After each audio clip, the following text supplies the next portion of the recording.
Ladies and gentlemen, I have just finished season 2 of one of my favourite Netflix shows of all time, Altered Carbon. Now, before I say anything, you've read the title, there's going to be no spoilers for season 2. However, I probably will mention a few things from season 1, so that is your sort of spoiler warning for season 1. If you haven't seen season 1 of Altered Carbon, I'm going to let you know now, mate. It's one of my favourite shows, not just on Netflix, but of all time, mate. In my opinion, it's a 10 out of 10, mate. Straight up. So if you haven't seen season 1, go right now, watch it, and come back. Sticking with season 1, I actually love, like, everything about it, mate. Just the world they build, just everything. Sleeves, stacks, the acting, the action. I want to live there, mate. I want that reality. I want it to be my reality. That's how much I love it. Now, season 2 takes place 30 years later, and this time, Anthony Mackie is Mr. Kovacs, mate. I'll talk more about Anthony Mackie in a little bit, but yeah, it's 30 years later. Anthony Mackie's playing him now, and yeah, it's a different world, different planet, different things going on.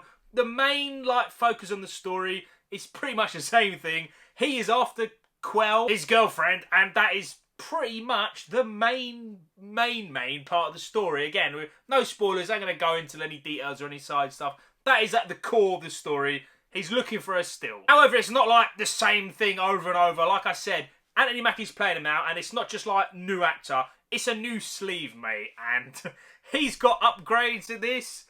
And some of them are so sick, mate. I want to live in this world, and I want that sleeve. Give me Anthony Mackie's body, mate. Let me do the things he can do.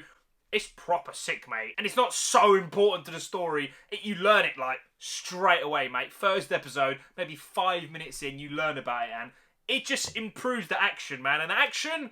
Alright, I'm going way off track. I'll talk about the action in a second. So yeah, that is your basic plot of the story. Now, acting-wise, Anthony Mackie, he's really good, man. Literally, the second I was done, one of my mates messaged me, he's like, yo, is Anthony Mackie as good as, or as better as, if I can speak English properly, is he better than Joel Kinnaman? And I was like, I don't want to compare, man. I just don't like comparing actors like that, but the problem is they're playing the same person. It's the same stack, it's the same person, mate. And Anthony Mackie definitely does not play the same Takashi Kovacs as Joel did. I mean, there's little things he does that are like on the dot, the same thing, but Anthony Mackie, man, he's got so much charisma that he just shines through. But because it's 30 years later, and it's like, you know, he hasn't just been asleep for 30 years, he's been doing stuff. And because you've got that gap, there's this leeway of, alright, you know, I'll allow it, that's fine. And yeah, because of that, it helps a lot.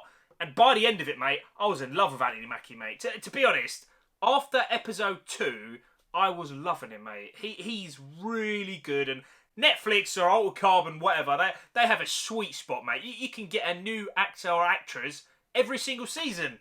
It's great. Stacks and sleeves, baby. I love it. I don't want to go too much into details of the other cast because I want to avoid any and all spoilers, because the spoilers for this show, they are mega, mate. So do yourself a favour. Do not Google this show. You will instantly regret it, mate. However, what I will say, if you're a fan of Poe, which is the hotel manager, side man member, whatever you want to call him, he is so good, mate. If you're a Poe fan, you're going to love it. Now I want to talk about the action, and oh my days, the action is no joke, mate. I mean, I mentioned the sleeve upgrades, but I don't know the budget for this, but the budget must have been big, mate, because the CGI in this is mega, mate. The fight scenes are so good. The CGI is good. There's ways people die in this, which I love it. I love it. I love seeing it. It looks so good, mate. Netflix, you've done a wicked job with the CGI, man. Not that Netflix done the CGI, you know what I mean. Everyone who worked to this show, you deserve a thumbs up, mate. That ain't even a thumbs up. You know what I'm saying. The CGI was on point, mate. Also, just like the first season, and I'm so grateful for it, it's rated 18 or rated M for mature. Yeah.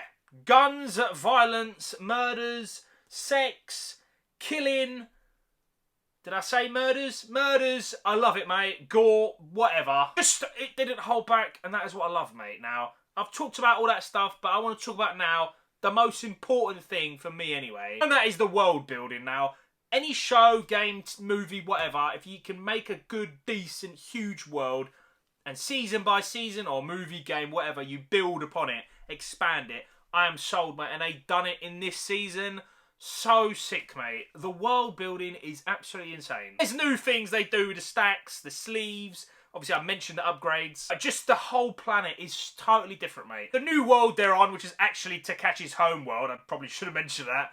It's excellent, mate. It's got something with it that is proper unique, properly scary, and I love it, mate. And the last thing I'm going to say, ladies and gentlemen, and that is obviously, again, sticking with world building, the whole building of the story is very, very important, man. I've mentioned the story. He's after his girlfriend. That is the most plain and simple explanation. But there's something going on in the background which is humongous, mate. It's very important. If you balls it up, it's going to fall flat big time. But I love it, mate. The ending is so damn good, man. It's so damn good. And it's only 8 episodes, I think, if I remember right. The first season's 10 episodes, but this is 8, and it felt equally as good paced as the first season. So there was no filler, which... if you've been following me for a while, I can't stand filler, mate. If a show's got filler, you'll know about it, because I will moan about it till the deaths come, mate. Or the cows come, whatever they say. Overall, ladies and gentlemen, this was a properly solid second season, mate. Anthony Mackie is great. Gore, guns, shooting, action, CGI, all that stuff is actually probably better than the first season, if I'm being honest. The world building was fantastic, mate. I think the overall story... I think I preferred it in season 1 just a little bit, but that's my personal taste, man.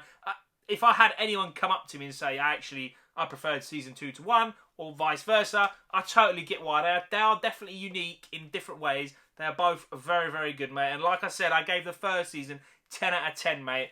This doesn't peak for me at that level. I don't know if it's because I prefer season 1 a little bit more, or maybe because it was so fresh and brand new to me that I just fell in love with it. But yeah, it's properly close, man. And I'm going to give Altered Carbon Season 2 9 nerds out of 10. So that, ladies and gentlemen, is my review for Season 2 of Altered Carbon. Now, the question of the day is obviously going to be, have you seen it? Are you going to see it? Are you thinking about seeing it? Whatever, let me know in the comment section below. I hope one day I am in a world where there is sleeves and stacks, because I'll be very, very happy, mate. But yeah, ladies and gentlemen, thank you so much for watching. I'll see you in the next one.